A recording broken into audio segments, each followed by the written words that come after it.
Hello viewers, good morning, जय श्रीराम। आजको blog चाहिँ हो हनुमान मन्दिर जाने। आशा छ तपाईँहरूले साथ दिनुहुन्छ भनेर। फाइनली म हनुमान मन्दिर आइपुगिसकेँ। अन्त यो हो तपाईँको हनुमान मन्दिर, मल्लगढीको छेउमा पर्छ, एनएच हाइवे साइडमा। हनुमान मन्दिर पुगिसकेर मैले सर्वप्रथम पहिला फुल किनेँ भगवानलाई चढाउन लागि, हनुमानजीलाई। त्यहाँ चाहिँ फुल किनिसकेपछि मैले हनुमान मन्दिरतर्फ लाग्दैछु।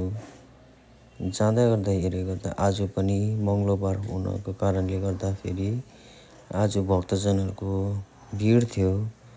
म पनि जसोतसो गरेर भित्र पसेँ दर्शन।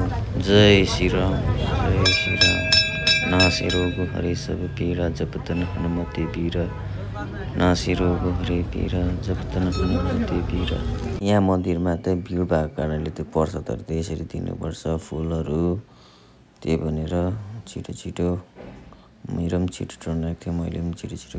फाइनली पूजा पनि मैले छिटो गर्नु पाएँ, किनभने यहाँ भिड भएको कारणले गर्दा चाहिँ भित्र बेसी बस्नु सक्दैन, किनभने यहाँनिर मान्छे आएको थियो।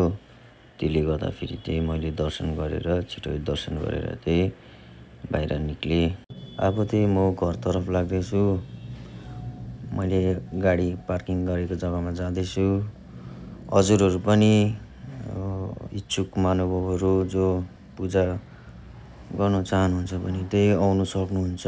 मल्लगढी हनुमान मन्दिरमा बिहान तपाईँको 7 बजीदेखिको 1 बजीसम्म पूजा गर्छ। त्यहाँ चाहिँ बेलुकाको तपाईँको 5 बजीदेखिको यहाँनिर 8:30-9 बजीसम्म यहाँनिर पूजा गर्न सक्नुहुन्छ।